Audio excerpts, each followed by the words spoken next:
وہ چھپے گا اور وہ وہی کرے گا. جب بھی کوئی بچہ ٹیلی ویژن دیکھتا ہے وہ وہی کرتا ہے جو وہ دیکھتا ہے, تو وہ ورچوئل ریئلٹی کو امپلیمنٹ کرنا چاہتا ہے. یہی وجہ ہے کبھی کبھی امپیکٹ نیگیٹو بھی ہوتا ہے, کبھی کبھی پازیٹو بھی ہوتا ہے. مشتاق احمد جیسے والدین اس بات سے اتفاق رکھتے ہیں کہ ٹیلی ویژن کے بدولت ہمارے بچے بہت ساری بری عادتوں سے دور رہتے ہیں.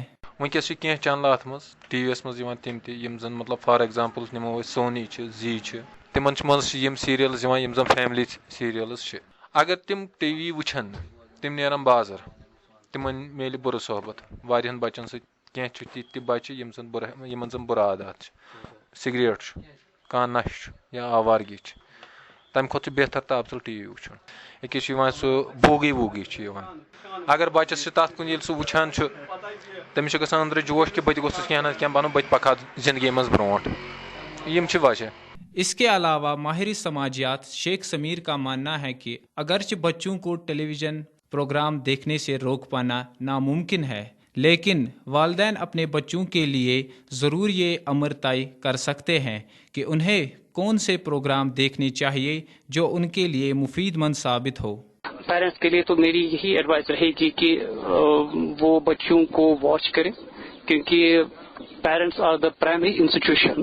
ایک پرائمری ادارہ ہوتا ہے جہاں پر بچے کی سوشلائزیشن ہوتی ہے. ان کو واچ کرنا چاہیے کہ یہ کون کون سے پروگرام دیکھ رہے ہیں اور اس کے ریپرکشنز کیا پڑیں گے. اور ایڈولسنٹ کیوں کرمنل ایکٹیویٹیز میں انوالو ہوتا ہے, وہ it is because of these wrong programs. اور کوشش کرنی چاہیے جتنی مورل ایجوکیشن بچوں کو دیں تو میرے حساب سے وہ اچھا ہے. ہر کسی چیز کے دو پہلو ہوتے ہیں, ایک مثبت اور ایک منفی. اب یہ انسان کے اپنے دائرے اختیار میں ہے کہ وہ ٹیلی ویژن کو کس نظریے سے دیکھتے اور اپنے بچوں کو دکھاتے ہیں. کیا آپ کے گھر میں بچے ہیں؟ وہ کون سے پروگرامز دیکھتے ہیں؟ کیا آپ کے خیال سے یہ صحیح ہے کہ جو پروگرام خصوصاً بڑوں کے لیے ہوتے ہیں وہ بچے بھی دیکھیں؟ ہم اس بارے میں آپ کی رائے جاننا پسند کریں گے. آپ ہمیں peshkadam@gmail.com پر ای میل کر سکتے ہیں. آپ کا ای میل ہم اپنے اگلے شمارے میں شامل کریں گے.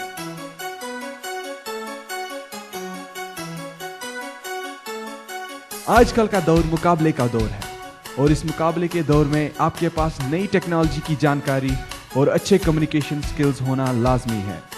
کیا آپ کے پاس ہے وہ ہنر جو اس دور میں آپ کو کامیابی دے سکتا ہے؟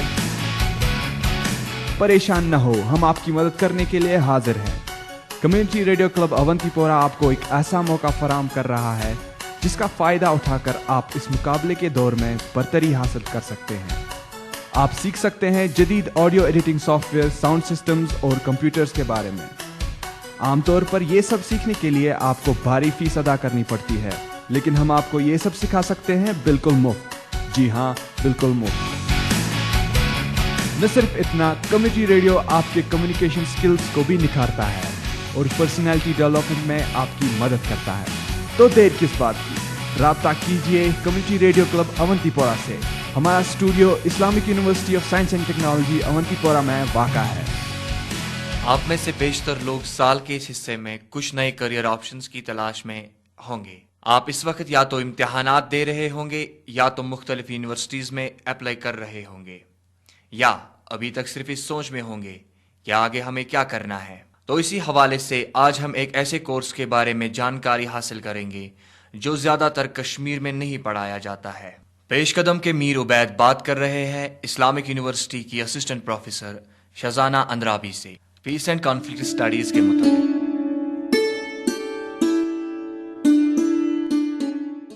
سامعین, پچھلے کئی سالوں میں وادی کشمیر تعلیمی شعبے میں نئے مقام حاصل کر رہا ہے. طلباء کو جدید تعلیمی ادارے اور نئے شعبوں کی طرف راغب کرنے کے لیے نئے کورسز عمل میں لائے جا رہے ہیں. اس سلسلے کو آگے بڑھاتے ہوئے Islamic university of science and technology Awantipora میں پیس اینڈ کانفلکٹ اسٹڈیز کا کورس عمل میں لایا گیا. آج ہمارے ساتھ IUST میں اس کورس کی انچارج شزانہ اندرابی ہیں. یہ 2 سال کا ماسٹرز کورس ہے انٹرنیشنل پیس اسٹڈیز کا, اور اس میں ہم right from introduction to peace and conflict studies کی پیس اسٹڈیز ہے کیا, کانفلکٹ ہے کیا, یہ شروع کس طرح ہوتے ہیں, to its politico economic social dimensions سارے کانفلکٹس کے پڑھاتے ہیں, رائٹ ٹو اٹس ریزولوشن, اور اس کے ڈفرینٹ جو اسپیکٹس ہیں, جینڈر اسپیکٹ ہے یا سائیکولوجیکل اسپیکٹس ہیں, ان کو بھی ہم ٹچ کرتے ہیں اس پروگرام میں. یہ کورس باقی کورس سے الگ کیسے ہے؟ بیسیکلی اس پروگرام کی سب سے اچھی بات یہ ہے کہ یہ نیا پروگرام ہے. تو جب بھی کوئی پروگرام نیا ہوتا ہے، پہلی بات یہ ہوتی ہے کہ اسٹوڈنٹ جب باہر جائے گا کمپٹیشن کم ہوتا ہے. اس کا سب سے بڑا ایڈوانٹیج اور ایج یہی ہے کہ اس کا کمپٹیشن کم ہے. دوسری بات یہ ہے کہ انفارچونیٹلی ہماری سوسائٹی میں کانفلکٹس بڑھتے ہی چلے جا رہے ہیں. تو جیسے much as we would like not conflicts not to happen, لیکن جس طرح ڈاکٹر چاہتا ہے کہ بیمار نہ ہو لیکن اس کا پروفیشن وہی ہے کہ بیمار کو ٹھیک کرے، اسی طرح ہم چاہتے ہیں کانفلکٹس نہ ہو لیکن ہمارا پروفیشن یہی ہے کہ ہم کانفلکٹس کو ریزالو کرنے کی کوشش کریں یا اسٹوڈنٹس کو ٹریننگ دیں. تو کیونکہ کانفلکٹس انفارچونیٹلی بڑھتے ہی چلے جا رہے ہیں، there is a huge area out there جہاں پہ یہ اسٹوڈنٹس اپنی ایکسپرٹیز استعمال کر سکتے ہیں، یا آرگنائزیشنز لائک یونائٹڈ نیشنز میں جا سکتے ہیں as interns, as professionals, N G Os میں، لوکل این جی اوز میں کام کر سکتے ہیں، اپنی سوسائٹی کے لیے کام کر سکتے ہیں. ہمارا ہے ہی کانفلکٹ ریڈن سوسائٹی ہے، اس کے ساتھ جو ایسوسیٹڈ پرابلمس ہیں ان کے لیے کام کر سکتے ہیں. So there is a huge field out there. اس کورس کے لیے کیا ایلیجبلٹی ہونی چاہیے؟ اس میں کوئی بھی انڈر گریڈ جو ہوگا یا گریجویٹ جس کو ہم بولتے ہیں، جس نے بیچلرز ڈگری حاصل کی ہوگی، کوئی بھی بیچلرز ڈگری حاصل کر کے یہ کر سکتا ہے. لیکن میں ریکویسٹ کروں گی کہ جو بھی اسٹوڈنٹس اس میں انٹرسٹڈ ہیں ان کا ایٹ لیسٹ ایک بیک گراؤنڈ نالج ہونا چاہیے، جنرل نالج کے بارے میں، نیوز، کرنٹ افیئرز کے بارے میں. ہم لوگ ایکسیپٹ تو کرتے ہیں بیچلرز ڈگری کوئی بھی، لیکن it always gives the student an edge اگر اس کا اپنا دائرہ، اپنا کرنٹ افیئرز کے بارے میں یا جنرل نالج یا کانفلکٹس کے بارے میں جتنا اس کا فاؤنڈیشن اچھا ہو اتنا ہی ہم لوگ اس پہ بلڈ اپ کر سکتے ہیں. طالب علم اس کورس میں داخلہ کیسے لے سکتا ہے؟ دیر از این انٹرنس ٹیسٹ جیسے سب کا ہوتا ہے، اور اس کے بعد ہمارا انٹرویو ہوتا ہے 1-on-1، اور اس کی بیسس پہ ہم لوگ سلیکشن کرتے ہیں اسٹوڈنٹس کا. جو طالب علم اس کورس میں داخلہ لینا چاہتے ہیں ان کو آپ کیا صلاح دینا چاہیں گی؟ They should have their foundations right, and which will really help them. کیونکہ کبھی کبھی اسٹوڈنٹس ڈفرینٹ اسٹریم سے آتے ہیں which is absolutely acceptable، کیونکہ جو اسٹوڈنٹس ڈفرینٹ اسٹریم سے آتے ہیں وہ اپنی ایکسپرٹیز لے کے آتے ہیں، اس پرٹیکولر وہ اپنا اینگل لے کے آتے ہیں کانفلکٹس ڈائمینشنس کے بارے میں. لیکن اگر ان کا فاؤنڈیشن ایٹ لیسٹ کانفلکٹس کے بارے میں یا جنرل نالج، کرنٹ افیئرس کے بارے میں ہو تو that will really help them in this course.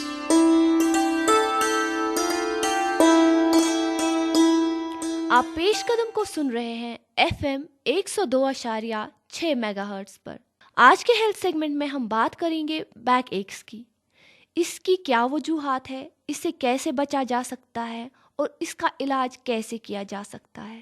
ان سوالات کے جواب دینے کے لیے ہمارے ساتھ ہے ڈاکٹر زاہدہ.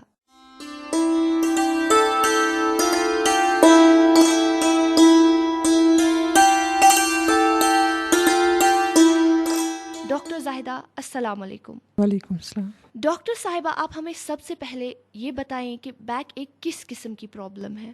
لو بیک ایک جو کمر درد ہے ایک عام شکایت ہے جس کے لیے لوگ اکثر ڈاکٹر یا ہاسپٹل وزٹ کرتے ہیں. 90% لوگ کبھی نہ کبھی زندگی میں اس شکایت میں مبتلا ہوتے ہیں. کمر درد کوئی اسپیسیفک بیماری نہیں ہے بلکہ ایک سمٹم ہے جو مختلف بیماریوں کی علامت ہو سکتی ہے. 85% لوگوں میں اس کی کوئی اسپیسیفک وجہ نہیں ہے، اور دیکھا گیا ہے کہ 90% لوگ اس درد سے 1-2 مہینے میں خود بخود ٹھیک ہوتے ہیں.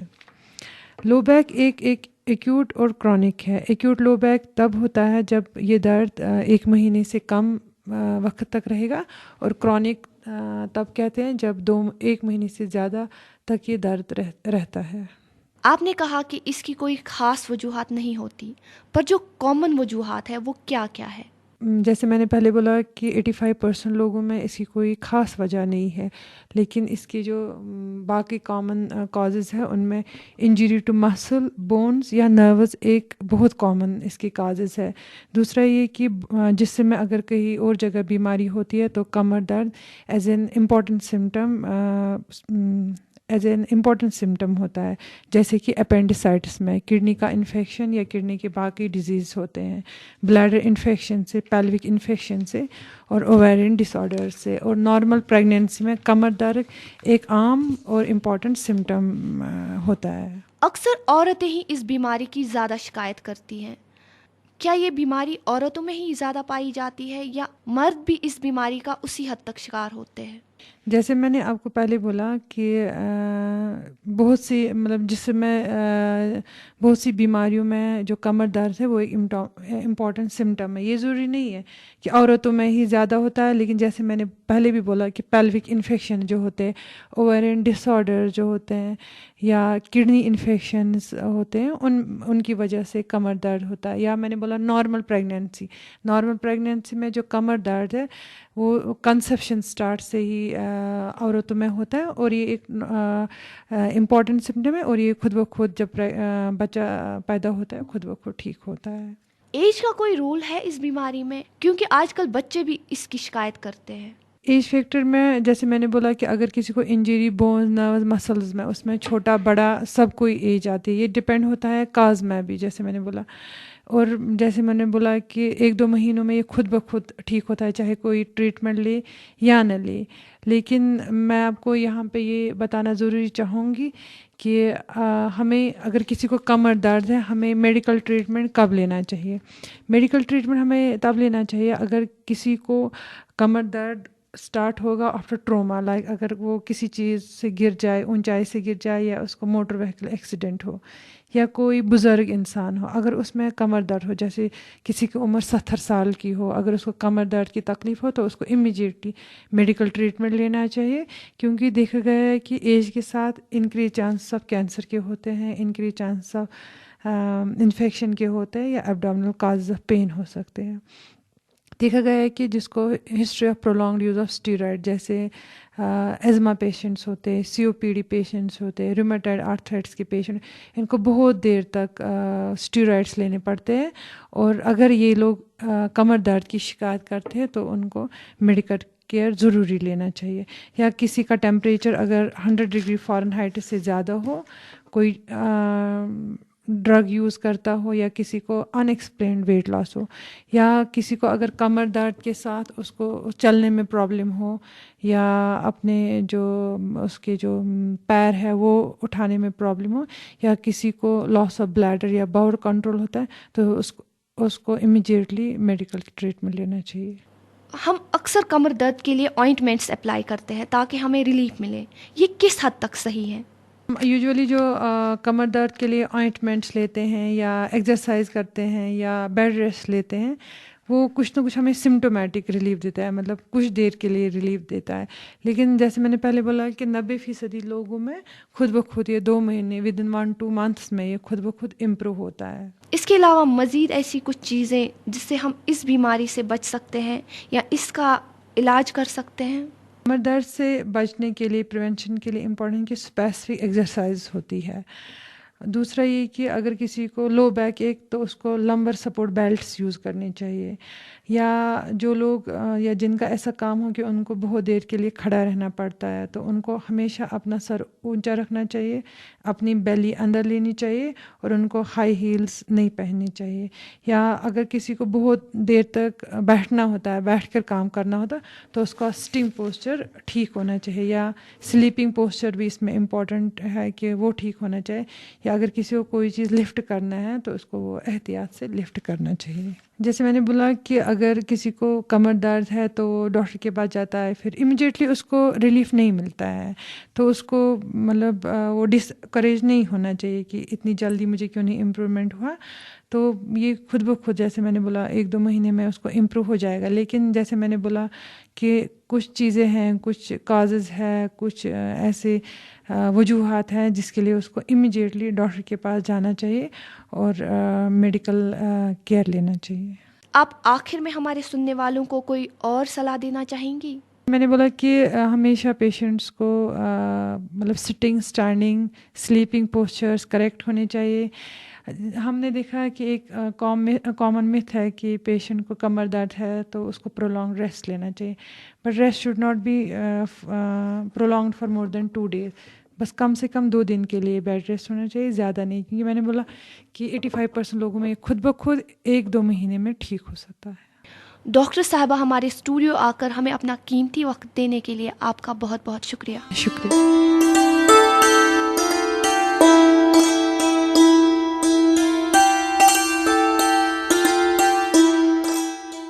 اس ہفتے میں ایک ایسے ملک کی آزادی کا دن پڑتا ہے جو کہ دنیا کی قدیم ترین قوموں میں سے ایک مانی جاتی ہے۔ ہم بات کر رہے ہیں یونائٹڈ اسٹیٹس کی۔ چلیے اسی بارے میں مزید جانکاری حاصل کرتے ہیں انیس زرگر سے آج کے ہمارے سنگ میل میں۔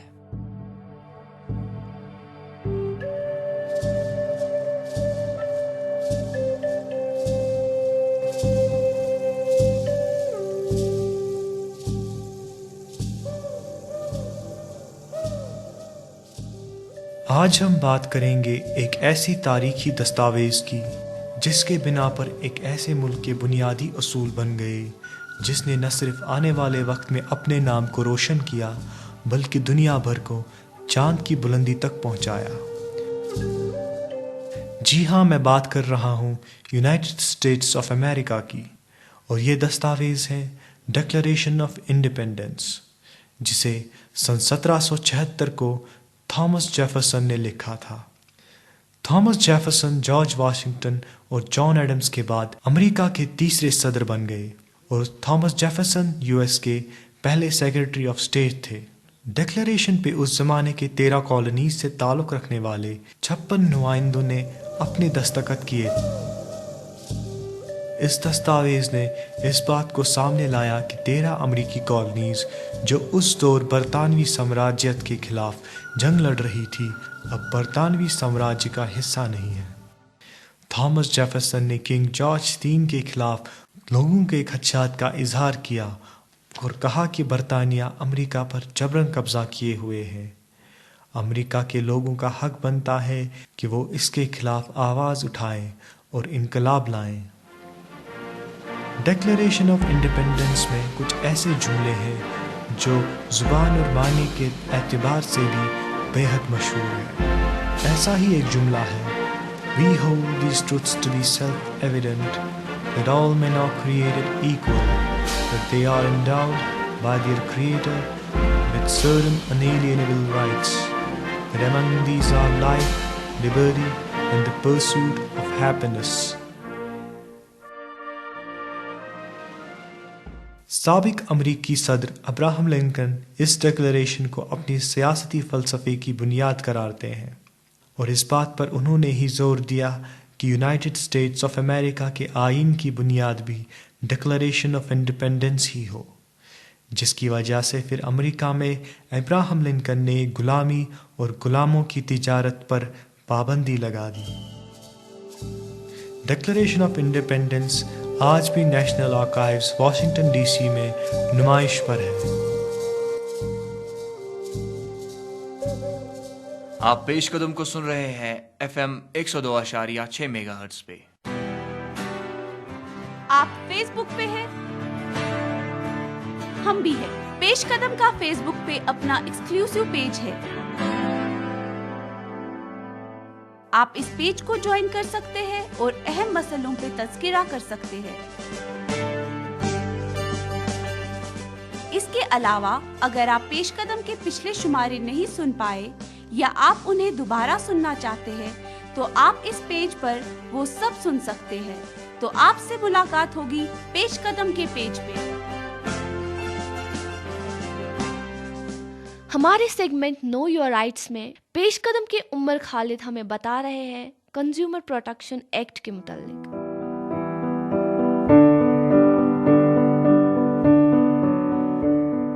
کنزیومر پروٹیکشن ایکٹ سن 1986 میں پاس کیا گیا۔ یہ قانون باقی قوانین سے مختلف ہے کیونکہ اس میں کمپنسیشن دینے کا پروویژن ہے۔ اس قانون کا بنیادی مقصد خریداروں کو آسان، تیز اور مہنگائی کے بغیر جائز تحفظ فراہم کیا جائے۔ کنزیومر پروٹیکشن ایکٹ ان سارے حقوق کی نشاندہی کرتا ہے جو بین الاقوامی سطح پر خریداروں کے لیے موجود ہے۔ اس حق کے تحت مرکزی، ریاستی اور ضلعی سطح پر خریداروں کے تحفظ کے لیے سینٹرز قائم کیے جاتے ہیں۔ کنزیومر پروٹیکشن ایکٹ ہمیں کئی حق دیتا ہے، جیسے کہ رائٹ ٹو سیفٹی جو خریدار کو نقصان دہ چیزوں سے محفوظ رکھتا ہے، رائٹ ٹو انفارمیشن جو خریدار کو کسی بھی چیز کا وزن، قیمت اور کوالٹی جاننے کا حق دیتا ہے، رائٹ ٹو چوز جو خریدار کو کسی بھی چیز کو چننے کا حق دیتا ہے، رائٹ ٹو بی ہرڈ ایک خریدار کے جذبات یا مفادات کو کسی بھی سطح پر سننے کا حق دیتا ہے، رائٹ ٹو سیک ریڈریسل ایک خریدار کے خلاف کی گئی زیادتیوں کو کمپنسیٹ کرنے کا حق،